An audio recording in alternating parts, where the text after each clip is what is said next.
time and so much to do, but I know I'll find a way. Hey guys, so today I'll be showing you how to make a faux lace front wig. Now I know some of you are going, what the heck is a faux lace front? Well, faux meaning fake, and then lace front, as in this is a lace front wig. Now, with a real lace front wig, there is lace in the front, or mono net, it's just a very thin net, and there are fibers hand tied into the edge to make a more realistic hairline than a standard edge wig, which has the piece of fabric right there smack in the front.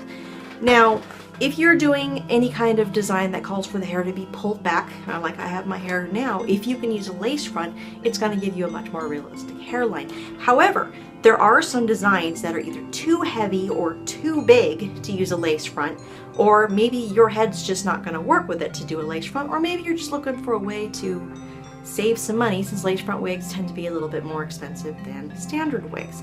Also, if you're doing a hairline that comes back in extreme ways or has an extreme widow's peak, this is a good technique to use. Now, I've only had to do this about probably 8 times ever doing wigs because not that many designs really call for it. So I do have footage of this, but it's from about 9 years ago.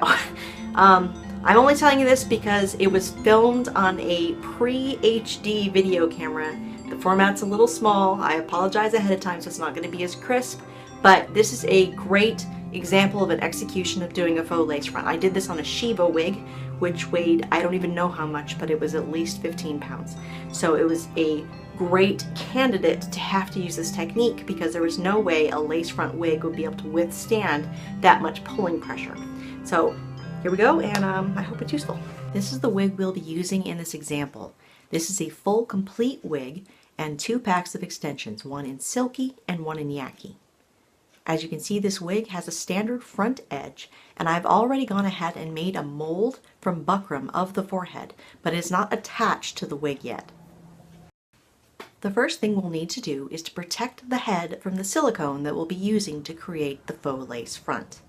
We'll take off the piece of buckram and tuck the wig back a bit to put some plastic wrap underneath. It's okay to take the buckram off. It will keep its shape after it's molded and won't change its shape again unless you spray it with water. Make sure that the plastic wrap is tucked well all the way along the front edge and the sides to protect it from the silicone. If any of the silicone comes in contact with the styrofoam, it will stick and it'll be very difficult to get off. After you get the plastic wrap smoothed down, you can put the buckram back in place. Because of the way it's molded, it will sit right exactly back where it was. With your head wrapped, the buckram back in place, and your pins back in place, we're ready to begin. The adhesive we'll be using is 100% silicone aquarium sealant. You can get this at pretty much any major pet store. As far as an applicator, I pick up these little sticks from a large corporate coffee chain. This is one of those hidden tricks you can use not only to make your faux lace front look really good, but also to add a lot of durability. Basically, you have to make it into a shell. Just use a generous amount of hairspray misted on from pretty far away, smooth it into the fiber with the back of a comb or brush, then blow dry it on low to set. Now you have a nice, happy little shell that you can glue onto. We're starting at the middle of the hairline, applying a little bit in the crevice between where the front of the wig meets the buckram, and just a little bit backwards. Make sure you always keep the flow consistent with the direction that you want the hair to go.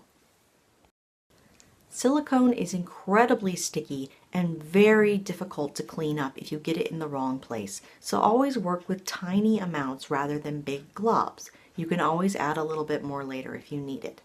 Always work with thin strips of fiber. Don't try to put down too much at one time. The only part that's going to adhere is the part that comes directly in contact with the silicone. Anything else around it is either going to just get messy or get in the way. Keep the fiber piece tight and flat as you apply it to keep it smooth when it goes down. It's okay to trim off the excess near the front so it doesn't get in your way while you're working, but don't cut into the section with the silicone yet. Apply very light pressure to the back of the fiber after you put it on. Never smush or smash it, or the silicone will come up to the surface. Continue placing strips a little bit at a time along the edge, making sure to maintain the same flow. Always work with thin, small strips instead of layering up heavy pieces. The silicone takes 24 hours to cure completely and will stay mobile for a very long time. Once you have a section applied, go ahead and give it a light spritzing of hairspray. Tap it in with something smooth like the back of a comb, back of a brush, or I'm using a clip in this example. And then follow up with blow drying on low. I'm alternating between the yaki and silky fiber to match the wig. Also though, the yaki fiber helps fill up space faster because of the texture. When I start to get to the areas near the temples, I start to put the fiber on a lot thinner. That's because hair that grows around your temples tends to be thinner than hair that grows at the top. In this particular wig, the braids generate near the temples, so I also have to pay attention to the flow of the fiber here. At this point, the pieces I'm adding on are more to blend the faux lace front with the wig than to actually continue the faux lace front down the sides of the wig. Depending on the style of the wig, you can do several things with the long pieces that'll go off the back. In the case of this one, I used them to wrap around the braids to continue the blending. If you had a shorter style or a style that's loose in the back, you can merely let them hang loose, or if there's a headband or other accessory to conceal them, you can trim them off under that and glue them in place. I continue the process alternating between the two types of fiber until I reach the edges, and then I go back and start to put on a second layer. You can put on as many layers as you'd like to do. The goal here is to visibly blend the front edge so it no longer looks like a clear line. After you're done, trim it into whatever shape you want. In this case, I've made a little bit of a zigzag pattern because it matched the character in game. But you can also do a more straight hairline or even leave it very wispy if you want to give it the appearance of baby hairs. No glue or tape is required to wear a faux lace front wig. All you have to do is sit it down in front of your own hairline.